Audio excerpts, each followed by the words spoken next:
Bienvenue sur la Freediving Family, le podcast 100% apnée, 100% francophone. La Freediving Family, ce sont des interviews pour explorer les motivations, les peurs, les déclics et découvrir les parcours inspirants de nos femmes et nos hommes dauphins.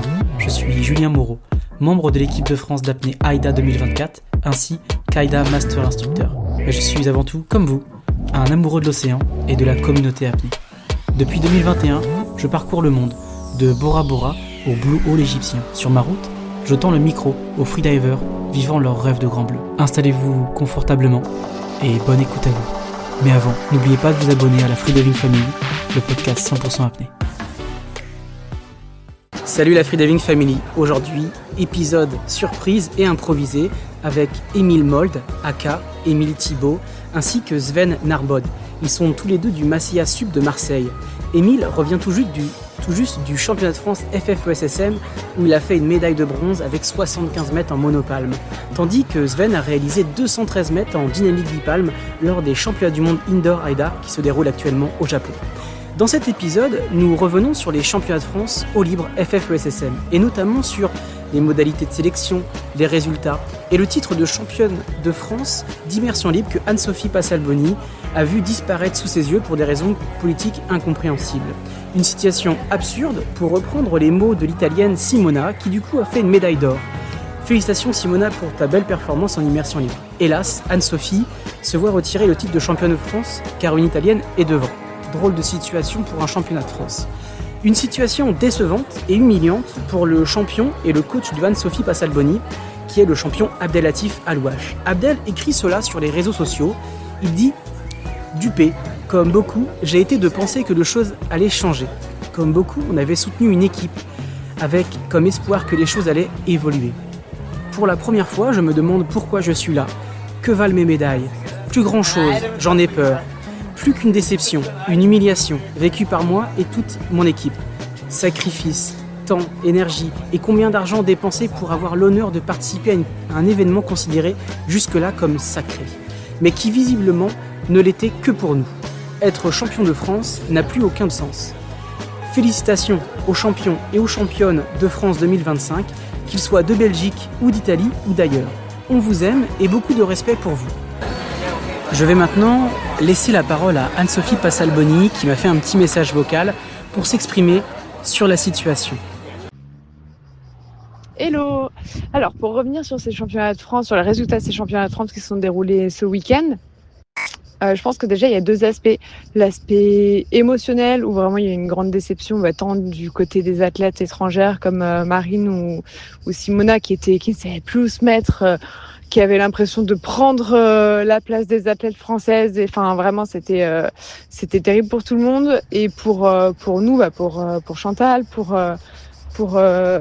Émilie, pour Jade, pour moi, enfin voilà, celles qui ont perdu un titre, celles qui ont perdu une place, celles qui ont perdu, enfin voilà, c'était un choc en fait, le fait de pas avoir été mise au courant avant, le fait de tomber un peu de haut. Voilà, ça a fait quand même quelque chose. Il y a eu pas mal de déceptions, je pense, pour tout le monde. Et après, il y a aussi l'aspect sportif vraiment, où pour moi, la fédération se met vraiment se tire une balle dans le pied, parce que l'apnée est un sport qui est en train de se professionnaliser. Le fait de retirer des titres à des athlètes, déjà que c'est compliqué alors je parle pas pour moi qui suis accompagnée par une entreprise Voltaïca, mais pour bon nombre d'athlètes, c'est compliqué d'être sponsorisé, de trouver des fonds, de trouver des accords avec son employeur. C'est vraiment très compliqué de pouvoir vivre de son sport ou de pouvoir tout simplement le pratiquer. Et si en plus on nous enlève des titres, c'est encore moins vendeur. Donc vraiment, pour moi, c'est la fédération qui se tire une balle dans le pied. Et dans tous les cas, c'est quand même une grosse déception pour tout le monde. Et c'est vrai que du coup, pour pouvoir se professionnaliser, les athlètes français ont besoin de titres pour pouvoir être crédibles auprès des partenaires, pour pouvoir être crédibles auprès de leurs employeurs, pour pouvoir être crédibles tout simplement dans le milieu professionnel et sportif. Et je tenais à ajouter un grand merci vraiment à tout le monde, toute la commune qui se mobilise, même Simona, Marine, etc., qui envoient des messages, qui publient des choses à ce sujet. Merci vraiment à tout le monde de vouloir un petit peu se battre pour ça. Et même les proches qui veulent monter au créneau directement. Et mon sponsor qui a été d'un grand soutien, mon sponsor Voltaïka. Voilà, merci à tout le monde, vraiment tout le monde, les coachs, les amis, les athlètes, les bénévoles, tout le monde, voilà. Et à toi, Julien Moreau, bien évidemment. Merci à Anne-Sophie Passalboni pour cette prise de parole publique. Merci à Simona et Abdel de s'être exprimés sur le sujet. Le podcast de la Free Diving Family a pour but d'aider à développer l'apnée et surtout à rendre l'apnée plus professionnelle. Alors espérons que des choses s'améliorent sérieusement. Excusez-moi pour le bruit, je suis actuellement à Fresh Fish à Dahab et c'est un petit peu le bordel autour de moi, mais je n'ai pas le choix, je n'ai plus de connexion internet chez moi. Du coup, dans cet épisode, on va tâcher d'analyser la situation sur le mécontentement des athlètes du championnat de France. Nous parlerons aussi du Masia Sub Club de Marseille, du mondial au Japon, le mondial AIDA Indoor. D'ailleurs, gros big up au passage pour le nouveau record du monde AIDA Bipalm dynamique du grand champion Guillaume Bourdilla. Franchement, le mec est fort, il est solide. Bravo Guillaume. Et bien sûr, nous parlerons des immersions en slip de Émile à 50 mètres de profondeur durant l'hiver marseillais. Nous parlerons aussi de la gestion du stress en compétition. Émile et Sven, c'est un épisode improvisé pour parler de l'actualité apnée en France. Je vous souhaite, chers auditeurs, une belle écoute et surtout n'oubliez pas de vous abonner à la Free Diving Family, le podcast 100% apnée. Allez, let's go!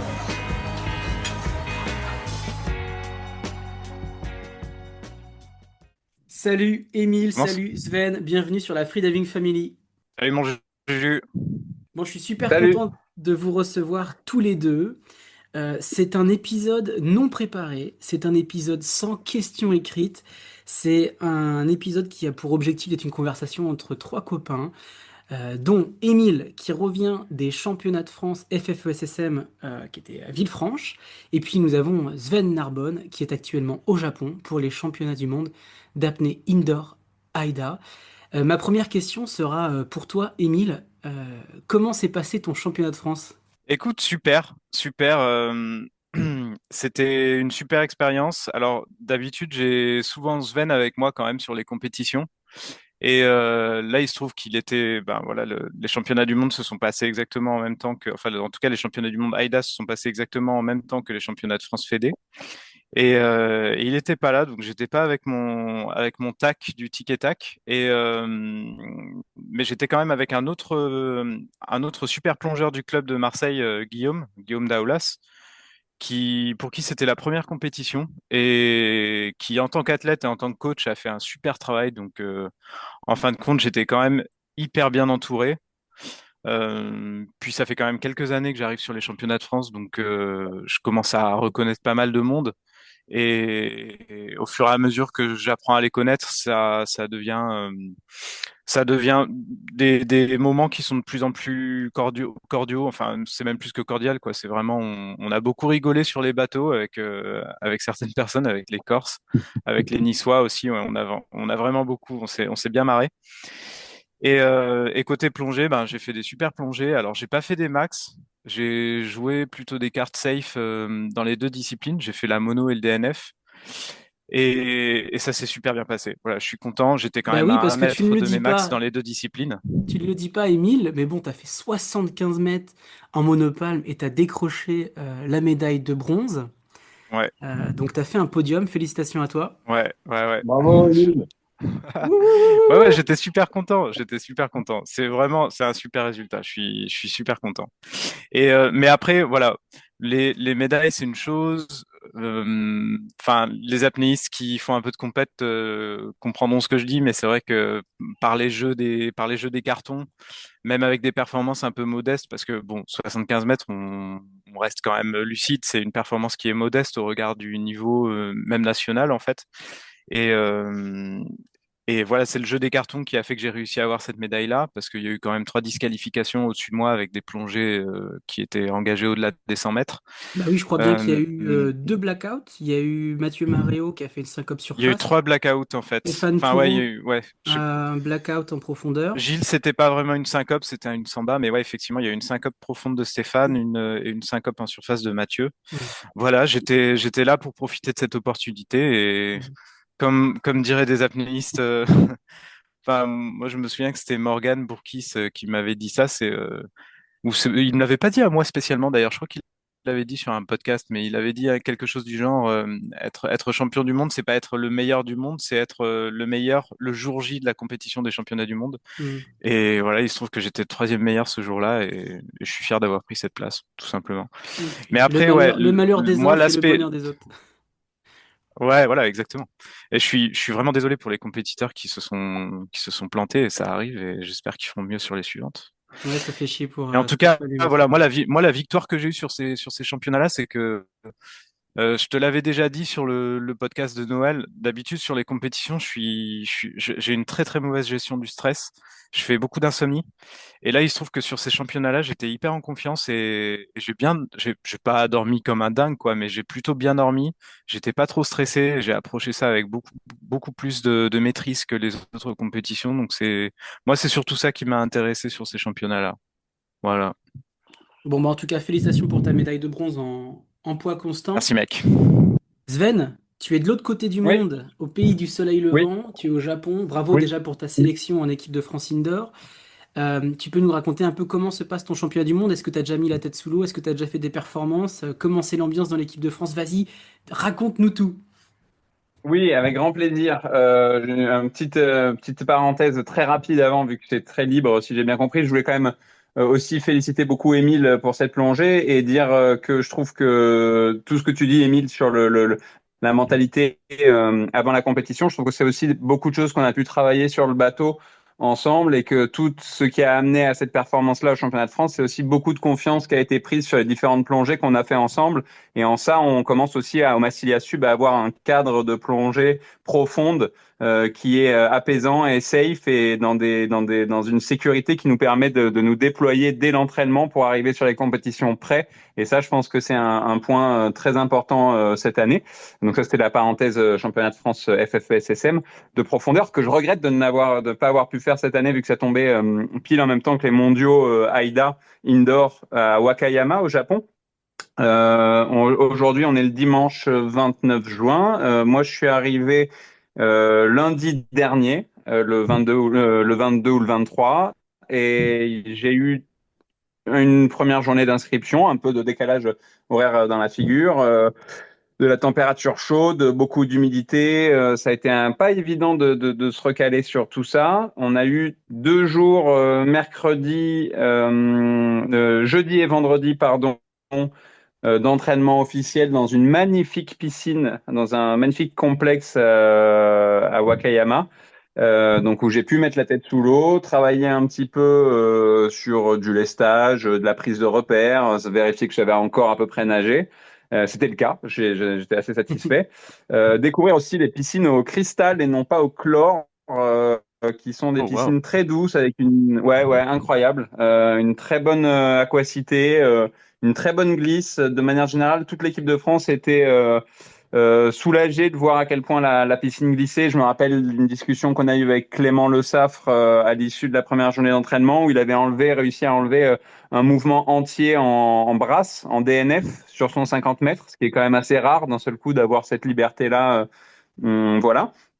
Et puis hier, c'est-à-dire samedi, je suis passé à 13h40 heure japonaise, donc 6h40 heure française, sur ma discipline de prédilection qui est le dynamique bipalme. Et j'ai réalisé une performance à 213 mètres, validée avec un carton blanc. Waouh, félicitations. Merci, merci beaucoup. Ce qui m'offre une 21e place mondiale et une deuxième performance française cette année, derrière un certain Guillaume Bourdila, un petit C'est gars à qui? suivre, je C'est sais pas qui si ce vous avez gars? déjà entendu. Je sais pas, un petit gars qui nage pas trop mal, il se démerde, Ouais. et qui en l'occurrence a fait 298 mètres et qui prend le record du monde et le titre de champion du monde AIDA en dynamique bipalme Il avait après une bouteille d'air avec lui, c'est pas possible ça. Non, non, il est incroyable et justement d'être autour de ces athlètes. Et je voudrais parler aussi de Clément en parlant de ces athlètes et tous les athlètes de l'équipe de France. Mais Clément Le Saffre a fait une plongée à 250 mètres avec une sortie difficile mais maîtrisée. Il n'y a pas de réimmersion des voies aériennes. Il remet pas la bouche dans l'eau pour dire plus simplement. Sauf qu'il fait son protocole en 17 secondes au lieu de 15 secondes qui est le temps imparti en AIDA. Et donc, il prend un carton rouge après vraiment une très belle Mm. plongée et où il est allé jusqu'au bout de lui-même, je pense. Et d'être entouré par des gens comme Guillaume, comme Clément, comme Nicolas Mathias, que je crois avec qui tu as discuté il y a pas longtemps, Julien. Ouais, son podcast est Euh, sorti ce matin, là. voilà, Yes. exactement. Il y a FX qui est là aussi sur l'équipe de France. Il y a Constance, il y a Télissa, il y a Nicolas, il y a Sylvain. Bon, voilà, il y a toute une équipe et c'est vraiment très agréable de se sentir ensemble sur ce championnat du monde. On partage beaucoup de choses ensemble, on discute beaucoup ensemble.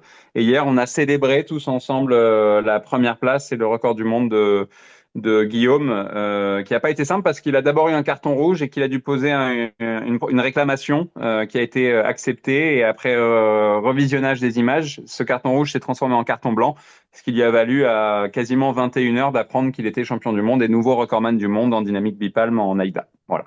Yes. Mm. J'ai Bravo l'impression Guillaume. ouais, ouais, il est vraiment solide ce Guillaume Bourdilla. D'ailleurs, on est en train de faire un épisode ensemble. Ça va s'appeler Dans la tête de Guillaume. Et tous les jours, Ok. pendant ce championnat du monde, il enregistre en fait ce qui se passe dans sa tête avant, pendant et après les épreuves. Et j'espère qu'on va faire un épisode un Excellent. peu immersif avec Guillaume Bourdilla qui vient de battre le record du monde d'apnée dynamique bipalme à 298 mètres au Japon. Ouais, et je pense qu'il aura des choses à dire sur cette journée, parce que ça a été assez intense émotionnellement pour lui, je pense. Ouais. Et d'ailleurs, j'aimerais remercier Constance qui aide l'équipe de France et qui a aidé à faire le protest. Donc Ouais, merci à ouais, ouais. Constance d'avoir aidé. Ouais, Ouais, ça, capitaine même, c'est hein, toujours une grosse capitaine, équipe, hein. hein, quand même. C'est ça qui est bien, c'est il y a beaucoup de collectifs là-dedans. Mais je crois qu'il le dit lui-même, Guillaume, hein, il parle beaucoup du collectif.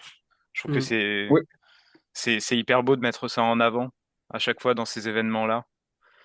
On a toujours une ouais, puis, approche hein, de l'apnée qui est hyper individuelle dans les résultats, mais voilà, enfin, tout le monde le dit, c'est un sport collectif et encore une fois, ça a été souligné et c'est super beau. Ouais. et on est une des plus grosses délégations là avec l'équipe de France. On est, je crois, 18 ou 19 concurrents et concurrentes, compétiteurs et compétitrices en équipe de France. Et effectivement, c'est une force du moment où tu mets de côté ceux qui en France et dans les piscines françaises de temps en temps peut nous mettre les uns contre les autres en disant des gros mots. Là, d'un seul coup, cette unité autour, mine de rien, c'est bête, hein, mais d'un polo flanqué de l'équipe de France, des choses comme ça, on se sent ensemble et on a envie de travailler ensemble. Et je sais que hier soir, jusqu'à tard, tout le monde était concerné par le fait de savoir si Guillaume obtiendrait ou pas Mm. cette place, quoi. Ouais, Hmm. c'est plutôt sain comme comportement et c'est vrai que l'apnée est Ouais. un sport solidaire qui se pratique en équipe. Émile, je voulais revenir un peu sur les championnats de France. Ce matin, je me suis réveillé, je vais sur Instagram et je vois un message de Abdelatif Alouache qui dit qu'il est déçu des championnats de France. Je ne comprends pas, donc je pose la question autour de moi et j'apprends que Anne-Sophie Passalboni, qui aurait dû être championne de France en immersion libre, s'est vue prendre la place par Simona Auturi qui est italienne et donc je ne comprends pas trop parce que je pensais qu'un championnat de France c'était uniquement pour les Français et là on fait un classement un peu international français. J'ai l'impression qu'il y a un titre de France qui a été volé. Est-ce que tu peux nous raconter un peu ce qui s'est passé pendant la cérémonie, Émile, et éclaircir cette situation? Ouais, alors, bah en fait, t'as bien résumé le truc et puis t'as dû voir le post de Abdel ce matin, mais Simona en a fait un aussi pour dire qu'elle était gênée d'avoir ce titre-là et que pour elle, c'était Anne-Sophie Passalboni, la vraie championne de France.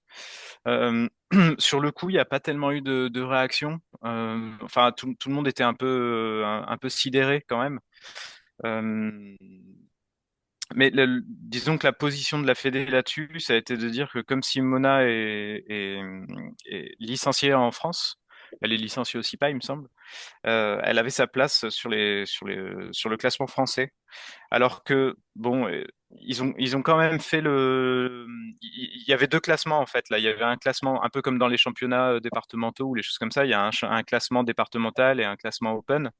Là, ils ont fait des podiums pour les athlètes français et des podiums pour le classement général en fait, qui comprenait aussi les athlètes internationaux. Et effectivement, il se trouve que Simona a été inclus dans les classements français. Ouais. Voilà, C'est vrai que là, et la surprise est venue de là. je suis en C'est face du étonnant, c'est post. étonnant. Et même elle était surprise, quoi. Ouais, ouais. Je suis en face du post Instagram de Simona, donc je vais le lire. Cette année, j'ai choisi de rester et de concourir en France pour figurer dans le classement de sélection en vue des prochains championnats du monde avec l'équipe nationale italienne. J'ai Eh oui. plongé sans regarder la concurrence, concentré uniquement sur moi-même. J'ai terminé avec les plongées les plus profondes en FIM et en poids constant bipalme. Mais la joie de cette dernière et magnifique plongée a été ternie par des lacunes et des changements dans le système de classement français. Un championnat national devrait toujours inclure un classement open et un classement national. Pourtant, selon les nouvelles règles, mon affiliation à mon club français, le SIPA, où je m'entraîne toute l'année, m'a automatiquement placé dans le classement national français. Dans un retournement absurde, ma première place a effacé le titre de championne de France, une perte non seulement financière mais surtout éthique. Si ma présence a pu être inconfortable, j'en suis sincèrement désolé, je suis de tout cœur avec Anne-Sophie Passalboni, la vraie championne de France, et avec The Afro D'ailleurs. Diver, vice-championne de France. Je suis avec vous. Merci Simona pour ce texte. Euh, et puis Anne-Sophie Passalboni, on t'aime fort et tu es la championne de France pour nous en tout cas. Ouais. Ouais, et puis je trouve que bah c'est courageux de la part d'Abdel et de Simona d'avoir posté assez rapidement là-dessus, parce que on le sent quand même. Je vais un peu briser la glace, mais c'est vrai qu'il y a des tensions sur ces championnats de France et c'est pas la Mm. première année. Les, Non, c'est les pas la athlètes première sont année. sont rarement contents de la manière dont ça se passe, et là j'ai l'impression que ça vient un peu quand même. Ça vient mettre un peu la cerise sur le gâteau, Mm. et voilà, ouais, c'est bien que Abdel et Simona s'expriment. Et il y a plein de choses à dire sur les championnats de France. Mais oui, Malheureusement, déjà, je enfin, connais moi pas par tout. exemple, je ne suis pas venu. Je ne suis pas venu parce que Ouais, un championnat de France, je ne comprends. Je vis en Égypte, je dois prendre l'avion, je dois payer un logement, ça représente un budget de 1500 à 2000 euros si je veux venir participer au championnat de France. mm, Je comprends pas pourquoi je me déplacerais pour 2 jours alors que je ne peux pas faire les 4 disciplines, qu'il n'y a pas d'entraînement officiel, qu'il n'y a pas de jour de repos ouais, entre les performances profondes. En plus, je ne comprends pas ouais, pourquoi c'est la première compétition de la saison. Si on a envie de mettre en avant le niveau français, et bah faites ça en mi-saison ou en fin de saison pour qu'on puisse vraiment avoir des records de France, mm. des performances magnifiques. J'espère que dans les années à venir, on pourra avoir un championnat de France qui correspond à l'image de l'apnée française, qui est une apnée qui a toujours brillé à l'international. Bah, ouais, t'as un peu tout dit. T'as tout dit, c'est ça. On a quand même l'exemple des championnats de France piscine, où avant que les championnats de France piscine aient lieu, il y a toute une série, toute une saison derrière de compétitions départementales, régionales, des manches de Coupe de France. Et on a une saison enfin, on a une compétition de haut niveau qui vient vraiment chapeauter tout ça en fin de saison. Et là, c'est vrai qu'on attaque la saison avec les championnats de France.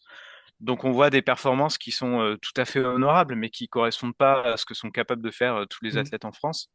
Quand on voit Abdel qui plonge à 90 mètres en bipale, Nico qui plonge à 90 mètres en bipale, Nico Jawen qui plonge à 90 mètres en bipale, et j'en passe d'autres, mais en fait ils sont très loin de ce qu'ils sont capables de montrer dans des compétitions internationales. Et c'est dommage qu'on n'ait pas ce niveau de spectacle-là aussi, en fait, Mm. pour la beauté de la compétition. Non, et puis quand tu parles de spectacle, c'est vrai que moi, à l'autre bout du monde, j'ai tâché de vous suivre, c'était compliqué. Ouais. Ne serait-ce que pour voilà, Ouais. de vous voir. Il y a cette année encore pas de Il n'y a pas eu de diffusion. diffusion cette année, ouais. C'est Ouais. dommage. C'est dommage. Et je voudrais juste, pardon, faire une parenthèse là-dessus. C'est vrai que tu parles des championnats de France indoor qui viennent conclure une saison de compétition. Et ça va aussi avec le fait que, en fonction des résultats que tu as fait et prouvé dans la saison, tu obtiens une sélection pour un championnat de France qui est basé sur une performance, ce qui est toujours un petit peu aléatoire avec la profondeur du fait que c'est la première compétition de la saison. Les sélections sont faites quand tu as des annonces qui peuvent être absolument hypothétiques. Enfin, personne ne sait où il en sera vraiment quand tu t'inscris. Je sais plus si c'est en mai ou Je courant crois que mai. c'était Tu fin sais mai cette pas. année, ou début mai, Voilà, hein, c'est ouais, ça, il me quelque part semble autour aussi. de mai. Ouais. Oui, effectivement, Voilà, je trouve on que. annonce nos profondeurs, mais Hmm. sans fournir de preuves, à part les résultats de l'année dernière, s'il y en Non, a, mais parce que, ça par fonctionne pas. exemple, notre cher Guillaume au club n'avait aucun résultat en compétition avant de s'inscrire, et il a annoncé une profondeur qui était honnête, mais il aurait très bien pu rajouter 10 mètres, personne n'aurait vérifié au moment de l'inscription, donc il aurait été sélectionné sur du vent. Et ben c'est exactement ça, Emile, et je suis content Et que tu le on dises. sait que c'est courant, en fait, on sait que c'est Ouais. courant les surannonces sur les inscriptions des championnats de France, faut Ben pas se voilà, voiler la face, quoi. on se voile pas la face, c'est des surannonces. Par exemple, moi c'est très simple, je ne savais pas où j'en étais. J'ai fait 64 Hmm. mètres à Dahab, j'ai pris les minima, j'ai rajouté 2 mètres pour être sûr d'être sélectionné si je voulais y être. Donc c'est une sélection à partir d'un mensonge ou Ouais, d'une ouais. projection de performance, mais pas d'une réalité de performance. Et ça, c'est dommage pour notre sport. Ouais, ouais, ouais. Ah oui, c'est sûr que ça décale l'endroit de la performance. C'est vrai que moi, pour avoir cette année subi entre guillemets les sélections parce que j'avais fait une belle plongée en dynamique bipalme en piscine et que je pensais être sélectif pour les championnats de France parce que c'était le cas l'année dernière sur une plongée à 180 quelques mètres. Je m'étais dit que j'étais bien tranquille avec cette plongée cette année et en fait je me suis retrouvé deuxième sur les attentes pour les championnats de France et effectivement ça donne beaucoup plus d'enjeux tout au long de la saison aussi, même si la saison piscine évidemment est plus longue, je pense et encore que un peu plus longue que la saison en mer, mais il y aurait, sans trop se gratter la tête, je crois, je suis pas bien placé pour le dire, mais c'est vrai que d'avoir cette sélection, de voir comment tu te positionnes sur un niveau national année après année en fonction des compétitions, c'est assez excitant aussi. Je veux dire, ça tend à performer vers le haut. Il y a qu'à voir les résultats en dynamique bipalme sur ces 3-4 dernières années au championnat de France. C'est phénoménal ce qui se passe. Le niveau grimpe d'année en année parce qu'il y a aussi un vrai combat pour aller, il y a une vraie lutte pour aller obtenir ce sésame d'arriver au championnat de France. Hmm. Ouais, ouais. D'ailleurs, Sven, sur ce championnat du monde au Japon, championnat du monde AIDA, quelles sont tes ambitions maintenant? Écoute, pour être tout à fait honnête, ça va être maintenant d'accompagner les petits potes, les copains et les copines dans l'eau, comme voilà, on a repris le terme à la FFE-SSM et au CMAS des poissons pilotes, c'est-à-dire d'accompagner nos camarades sur leurs performances. C'est-à-dire que moi j'avais uniquement le dynamique bipalme en tête. C'est là-dessus que je me concentre. Ma petite particularité, c'est que je le fais en profondeur et en piscine. Mais mon gros défaut, c'est que je ne fais que ça. Je suis à peu près consistant en profondeur et en piscine avec un niveau qui me permet d'être national, voire international, je l'espère en tout cas en AIDA. Mon objectif cette année, c'est de faire à la fois les championnats du monde AIDA indoor et championnat du monde AIDA en profondeur. Donc ça, c'est un objectif dont on parlera peut-être un peu plus tard. Mais pour ce qui reste des championnats du monde, c'est-à-dire aujourd'hui, il y avait la DNF, demain c'est off, ensuite il restera statique et monopalme. Pour la statique, je vais faire poisson pilote de Clément Le Saffre. Donc je vais l'accompagner tout au long de sa préparation, être là pour le guider, pour qu'il ait le moins de choses à penser. Et chacune, on prend ce rôle très à cœur et très au sérieux pour que la personne qui fait sa performance puisse le faire dans un état d'esprit et une concentration dont il a besoin ou elle a besoin à ce moment-là. Donc essayer de se détacher le plus possible de tout ce qui est administratif, porcin, blablabla, enfin tous les trucs qui viennent gaspiller de l'énergie et prendre un espace mental non nécessaire avant une performance. Et puis le dernier jour, mercredi, il y aura la monopalme. Mais figure-toi qu'à ce moment-là, je serai dans l'avion pour rentrer en France, car jeudi, j'ai une plongée profonde à Marseille. Et samedi, dimanche, je suis au NAC Allez pour là. faire ma première compétition. J'attaque ma saison de profondeur. Voilà, donc je serai au NAC sur samedi, dimanche. Et ensuite, je pars sur ma saison de profondeur qui devrait s'achever. Je touche du bois japonais, qui devrait s'achever à Limassol au championnat du monde fin septembre, j'espère, avec l'équipe de France à nouveau. Eh ben, en tout cas, on te le souhaite, Sven. Je te souhaite le meilleur Merci, pour le Nice Abyss Contest. Ah, j'aurais aimé y être, mais bon, exactement. mariage oblige d'être ailleurs. Sven, Hmm. c'est cool, tu fais ma transition. Oui, puis tu as des belles conditions, toi, pour plonger aussi là-bas. Ah bah là, l'eau, elle est à 25 degrés, même à 50 mètres, 60 mètres de profondeur. Il n'y a aucune vague, il n'y a pas de vent, les conditions sont parfaites. Oh là là. Mais en ce moment, je fais un peu une petite pause de profondeur. Je crois que j'en ai besoin parce que moi, je vis à Dahab et je passe ma vie dans l'eau. Et je passe mon temps à la gym, courir et nager pour me refaire un peu un physique solide. Ça fait du Te bien de refais un sortir début de un peu de l'eau. saison, ouais. Ouais, ça fait du bien de sortir un peu de l'eau quand tu passes ta vie dans un village où tu es connecté à l'océan pour mieux Hmm. y revenir. Sven, tu faisais ma transition parfaitement, tu parlais de Marseille. Donc, Émile, Sven, vous êtes des membres du Massilia Sub, le club d'apnée à Marseille. Est-ce que vous pouvez nous présenter un peu ce club mythique? Hmm. Qui commence? Bah vas-y, Alors, vas-y, attends, oui, on t'as va dit le passer. club d'apnée. Je tiens à dire quand même il y a pas qu'un club d'apnée à Marseille. On commence à être nombreux. Alors, malgré le manque de bassin, les structures, enfin, les structures associatives s'ouvrent. On a aussi l'association marseillaise d'apnée, l'AMA, qui est majoritairement en piscine. On a la Team Oxygène qui est en mer, qui fait surtout de l'explo et des dépollutions, il me Oui. semble. Oui, ils font des nettoyages. Et on a aussi un nouveau club qui s'appelle le Cercle des apnéistes marseillais, le CAM, ouais, c'est ça.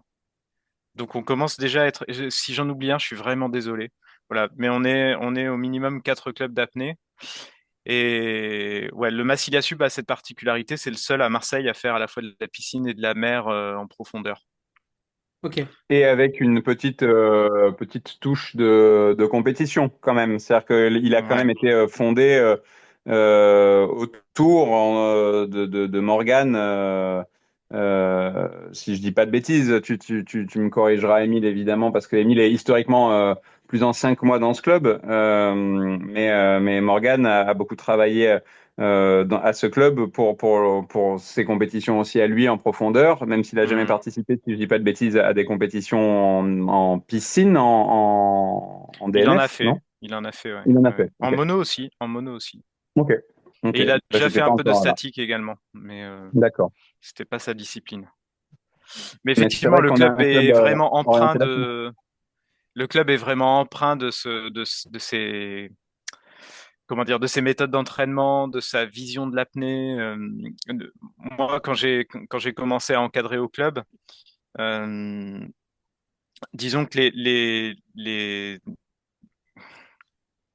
comment exprimer ça? Mais la touche qu'il y a dans les entraînements était vraiment était vraiment celle de Morgan. C'est la manière dont était structurée la saison, la manière dont étaient structurées les séances, la variation entre les séances, l'intensité des séances aussi. Parce que, en fait, quand il se préparait, par exemple, moi je suis arrivé après 2019, après les championnats du monde, ces derniers championnats du monde en profondeur en tout cas, euh, il s'entraînait au Massilia Sub pour les championnats du monde. Donc l'intensité et la technicité de l'entraînement étaient partagées avec tous les membres. On a cette particularité au club qu'il n'y a pas de ligne compétition, de ligne loisir, même si on tend un peu à changer ça pour essayer de Il y mettre tout le monde confortable. il y a des adaptations qui sont C'est possibles en fonction. tout le monde s'entraîne ensemble, tout le monde fait les mêmes séries. Si on n'arrive pas à finir une longueur, on finit à la nage. Et ça peut être parfois très dur pour les personnes qui arrivent dans le club. Et même pour les anciens, il y a certaines séances qui sont vraiment très compliquées. Mais ça, par contre, on a une précision dans le travail technique, dans la construction de la saison qui est hyper intéressante. quoi. Et surtout, moi, ce que j'aime beaucoup avec Morgan et la touche qu'il a laissée, alors je dis qu'il a laissé parce que c'est vrai qu'on le voit moins au club, mais il est toujours membre et il encadre encore quelques entraînements. Euh, Ce que j'aime bien, ouais, la touche qu'il a laissée, c'est que c'était c'est toujours quelqu'un d'hyper créatif dans les entraînements. Il y avait beaucoup de variations dans les choses qui étaient travaillées. Il n'y a pas deux séances qui se ressemblent, quoi. Enfin, c'est très rare en tout cas qu'il y ait deux séances qui se ressemblent.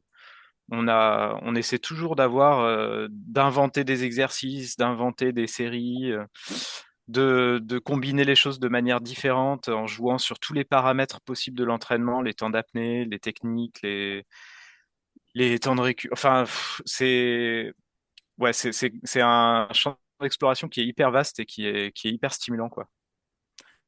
Et à part ça, ben, ouais, on a évidemment la partie mer.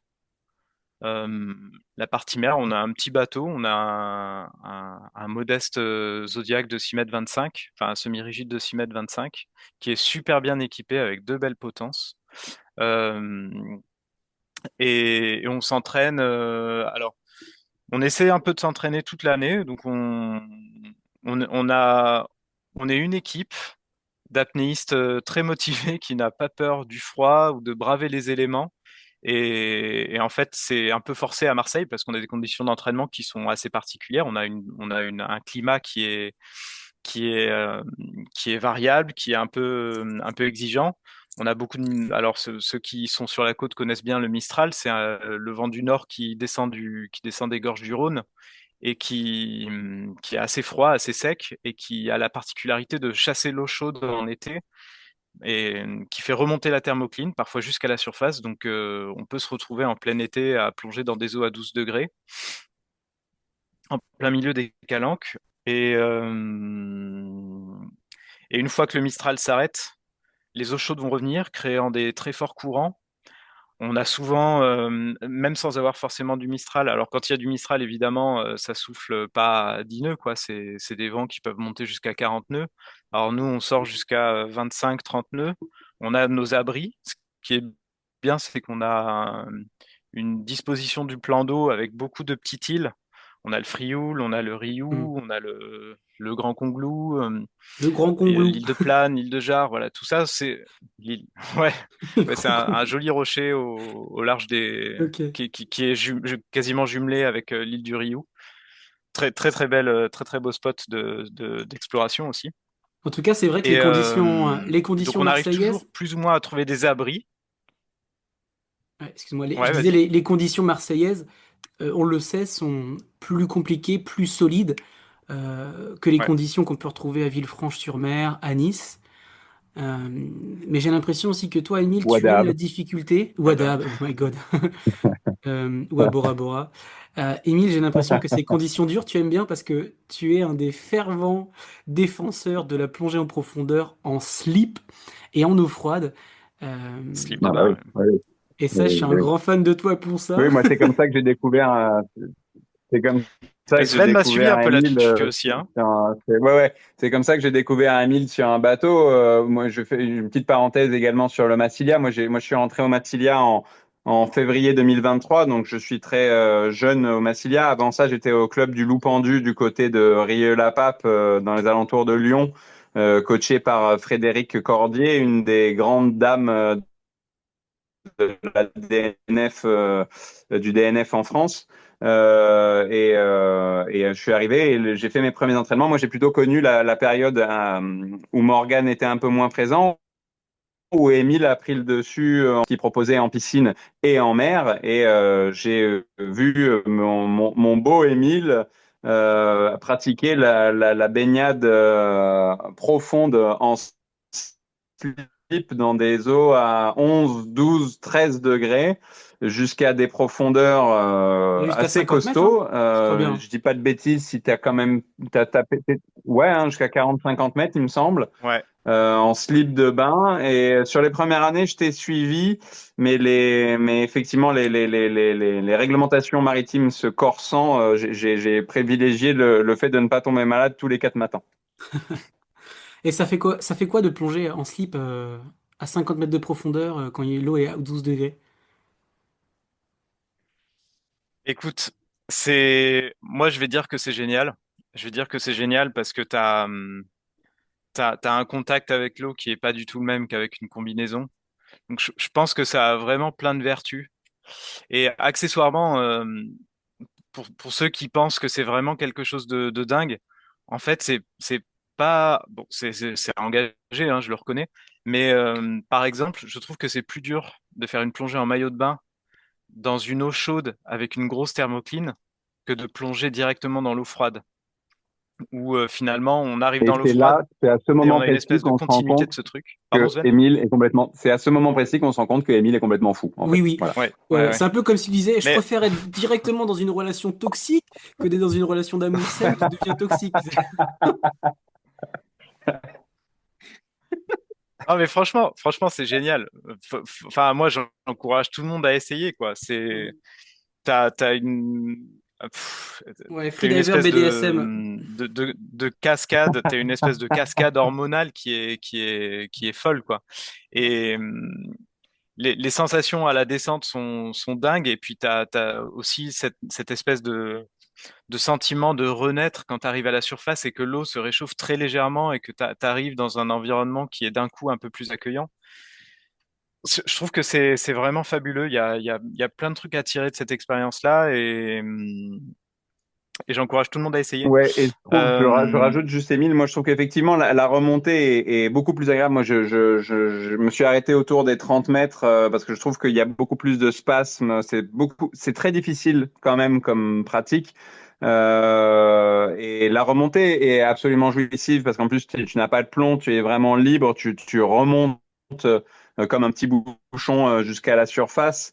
Et ça a aussi des vertus pour nous qui plongeons souvent dans des eaux où les thermos sont marqués, où on peut passer d'une eau en surface. Je me rappelle au championnat de France l'année dernière, justement à Nice, où on avait une température en haut à la surface qui devait être à 24-25.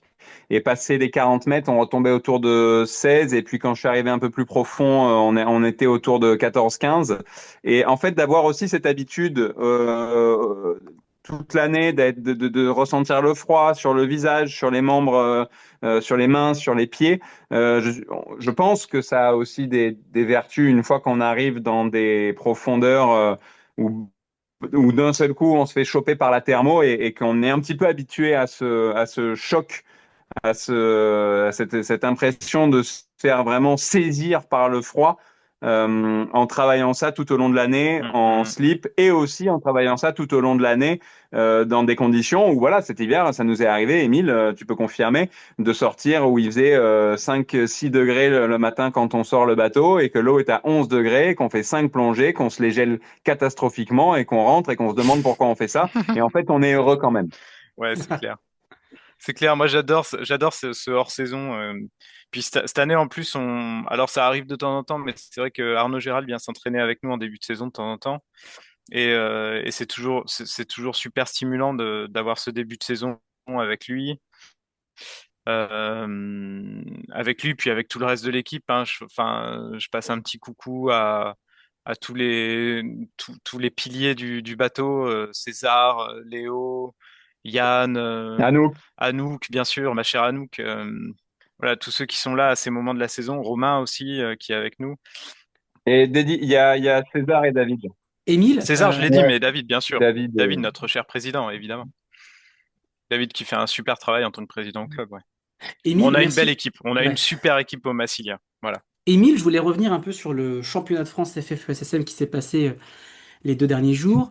Je suis sur Internet là et je cherche désespérément les résultats. J'ai trouvé le J1, tu viens de m'envoyer le J2, mais je ne trouve pas de podium, je ne trouve pas d'informations. Donc, Non, ouais. je suis obligé de surfer sur la page Insta de chaque athlète. Mais je pense que tu as les résultats de mémoire. Tu peux nous donner un peu les podiums du championnat de France 2025? Ouais, alors attends, je vais essayer. Je vais commencer par je vais essayer de faire dans l'ordre de la manière dont ça a été distribué hier soir pour pas faire d'erreur. Ça a commencé par la monopalme. Chez les femmes, il n'y avait que Caroline Rébillou, il me semble, en française. Donc Ok. c'est elle qui a eu la médaille d'or avec une plongée à 75, il me semble. 75 mètres avec un Eva valide. André ouais, Eva était malade, donc Oh elle non. a fait un early turn. C'était dommage. mais bon, voilà. Donc c'est Caroline en mono. Ensuite, chez les hommes, il y avait Eddy avec 105 mètres, Eddy Lafin en première place, Nico en deuxième, Nico Jaouen Nicolas Jaouen, avec ouais, 101 mètres. qu'on embrasse. Ouais. Et moi en troisième place avec 75. Ensuite, en bipalme. Ah merde, je me souviens En plus. bipale, je crois bien que Mais il c'est devait y avoir Abdel. Abdel et Ouais, Nicolas, alors en non? bipalme chez les hommes, c'est sûr, c'est les Corses là qui ont fait la razzia encore. C'est Nico Jaouen et Abdel qui se partagent la première place Ouais. avec 90 mètres. Ok. Magnifique. Et Quentin Isigwart Et qui est Julien en deuxième Bourseau. place avec 85. Julien Ben Bourseau oui, n'a si. fait que du CNF et de la mono. Bah, je croyais que Julien Et Bourseau il Il a eu partageait un avec podium par Quentin. contre il a eu un podium en CNF, ouais, avec Ah, Quentin, donc, ouais. Ils ok, ont fait oui. 56 tous les deux, je crois. Je sais plus si c'était 56 ou 58. Ok. Ils ont partagé une médaille de bronze, je crois, parce qu'au-dessus, il y avait Abdel avec 68 et j'ai un trou pour la deuxième place. En fait, je me demande s'ils n'ont pas partagé une médaille d'argent. C'est ce que je te dis, ouais. Ils sont Julien Ouais, oui, Bourseau c'est et ça. Quentin Easy Schwartz sont vice-champions de France tous les deux. Ils sont à argent tous les deux et c'est Abdel qui fait l'or. Euh, j'ai honte parce que j'ai pas retenu les podiums femmes. Bon, à part évidemment Anne-Sophie qui est Championne de France. la vraie Et championne de Anne-Sophie France Passalboni, oui, championne de France en en immersion immersion libre. libre. Et Ouais. bravo Je à crois elle, qu'il y avait bravo. Brigitte aussi sur le podium en immersion libre. Ok. Bon, c'est dommage qu'on puisse pas avoir ces informations là le lendemain des championnats de France. En tout cas, Et en immersion libre, ouais, j'embrasse pardon, j'ai pas fini. En immersion libre chez les hommes, c'était Mathieu Mario en Mathieu première Maréo. place. Ouais. Et il devait y avoir ah mince, j'ai un trou. Charles-Antoine. Ah mais si, Charles-Antoine Ah mais il y oui. avait Gombert. il y avait le magnifique, évidemment, en deuxième position, médaille d'argent. Pardon de t'avoir oublié, mon cher Raphaël, mais Ah bah oui, deuxième place, Raphaël Marcella, Rafi, 90 bien sûr. mètres, Bien sûr. Bravo avec Rafi. Ah, il y avait Rafi. une maîtrise impressionnante. Ouais. Alors lui, il est solide, hein. Ouais, ouais, il est solide, c'est quelqu'un d'adorable qui a un Mm. super état d'esprit. Il a fait des plongées hyper maîtrisées. Il a fait 85 le premier jour, 90 le deuxième. Très discret, très fort. Ouais, Mm. c'est quelqu'un que j'aime beaucoup et je suis très content qu'il ait fait cette deuxième place. Et derrière lui, c'était Charles-Antoine et ils sont deux à avoir fait 82 mètres. Et c'était Charles-Antoine et je suis désolé, j'ai oublié le deuxième. Ok. Bon, bah en tout cas, Et ben, je crois que félicitations à tous les je me demande si c'était pas compétiteurs. Kevin Provenzani qui a eu 82 points aussi. Ouais, je crois que c'était ça. Ok. Voilà. Bon, bah, on aurait aimé Ouais, avoir félicitations les résultats à eux et à officiels. elles toutes. Mais ouais, en tout cas, un gros bisou à Anne-Sophie Passalboni, qui est notre championne de France en immersion libre, malgré les résultats officiels. Et il y a Jade Agboton qui est montée sur deux podiums aussi, je me souviens. Elle a fait un podium en CNF et je crois que l'autre c'était en immersion libre. Elle a fait une super plongée à 72 mètres, il me semble. Jade Grosse. Agboton. Ok. Et Ouais, ouais. il y avait aussi cette année des juniors. Il y avait des juniors. C'est Il y trop a mignon. Florent Vecchio qui nous a rejoint sur le podium mono. Il a fait 30 mètres. Je sais plus si, je crois que ils ont pas le droit de plonger à plus de 30 mètres, les juniors, ou je sais plus si c'est 30 ou 40. Il me semble que l'année dernière c'était 30 et cette année c'était 40. Hmm. En tout cas, il a fait 30 mètres. Florent Vecchio, à mon avis, il est capable de faire plus. Je pense il était là pour faire la compétition sans pression, parce il a fait les championnats du monde CMAS il y a pas si longtemps et il a ramené un paquet de médailles à la maison. C'est un petit gars super prometteur, je pense. Et on est bien d'accord, Émile, ôte-moi d'un doute, mais les juniors, c'est entre 16 et 18 ans, c'est ça? Il y avait Maeva Tanguy aussi. Alors, je sais plus. Je sais plus. Maëva Tanguy qui a fait 25 mètres en immersion libre le deuxième jour, Ouais, avec un ouais, carton ouais, blanc. ouais. Ouais, Euh, ils étaient là. Ils étaient là. Il y a un peu de place pour eux. Et je Dac au sais plus dac. quel, mais il me semble que c'est moins de 18 ans, ouais, en effet. Oui, oui, c'était entre 16 et 18 pour moi. Ouais. Sven, est-ce que tu veux rajouter quelque chose sur le mondial, le championnat de France, le Massilia Club, sur la plongée en apnée en slip Ouais, avec grand plaisir. Écoute, moi, je découvre avec le Massilia et avec Émile tout particulièrement aussi une autre manière de plonger qui est plutôt liée à des échanges et à des réflexions qu'on partage où on essaie d'émettre le moins de jugement possible l'un vis-à-vis de l'autre sur ce qu'on peut ressentir et comment ensemble on essaie en partageant des expériences de progresser. Et je sais que cette dynamique qu'on essaie aussi, parce qu'on est très présent sur les plongées profondes et dans les piscines, qu'on essaie de mettre un petit peu naturellement au Massilia autour de nous avec les gens avec qui on aime partager. Je trouve que ça amène une vraie émulsion, ça amène quelque chose d'intéressant et d'un seul coup d'imaginer la plongée pas uniquement comme un endroit où il y aurait une autorité, quelqu'un qui serait un sachant et un autre qui serait nécessairement à chaque fois un apprenant, qu'il y ait aussi, voilà, d'un seul coup une idée où on peut partager les choses, discuter et avancer ensemble. Je trouve que avec Émile, par exemple, on a une relation qui s'est installée un peu au gré des années, au fur et à mesure, autour d'un coaching réciproque et où,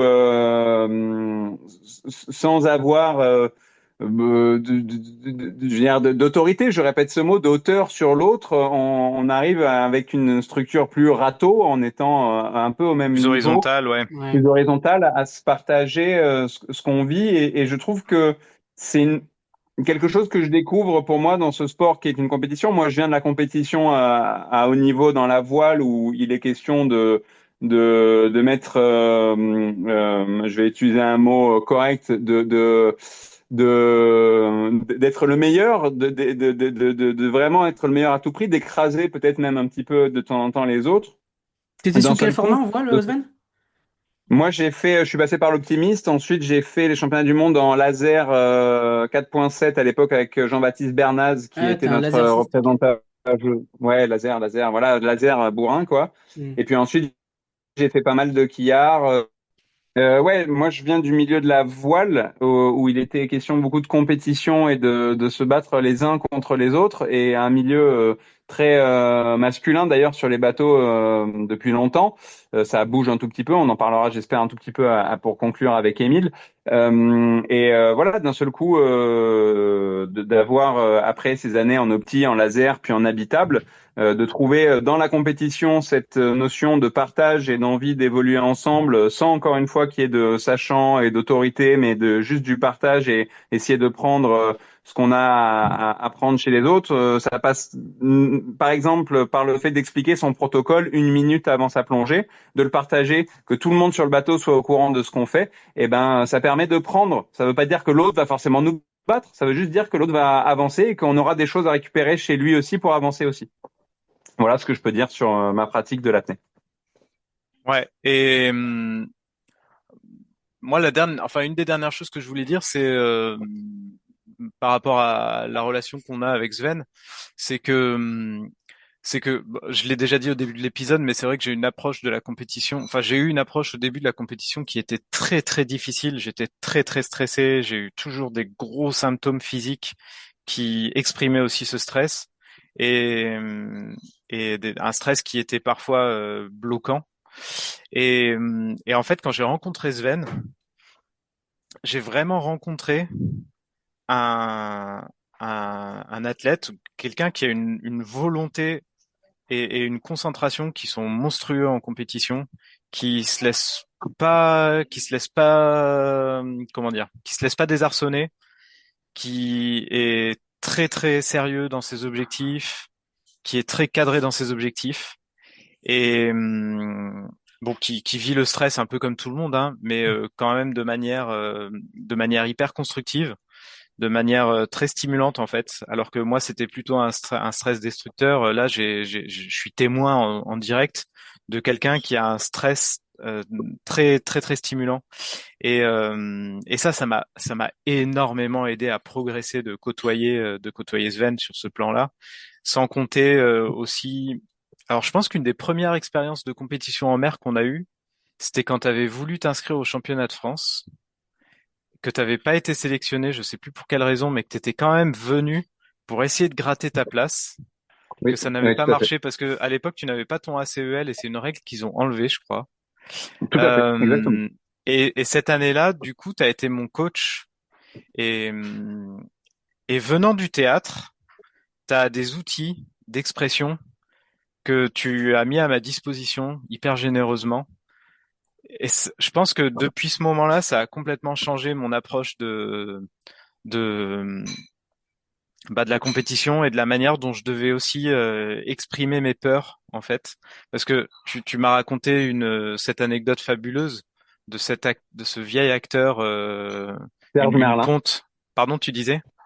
C'est Serge Merlin, paix à son âme, décédé il y a pas longtemps. Serge Décédé il y Merlin a pas qui longtemps. jouait le voisin dans Amélie Poulain, le peintre, entre autres. C'est pour ça qu'il est le plus reconnu, on dira. Mais Serge Merlin, oui, oui, bien sûr.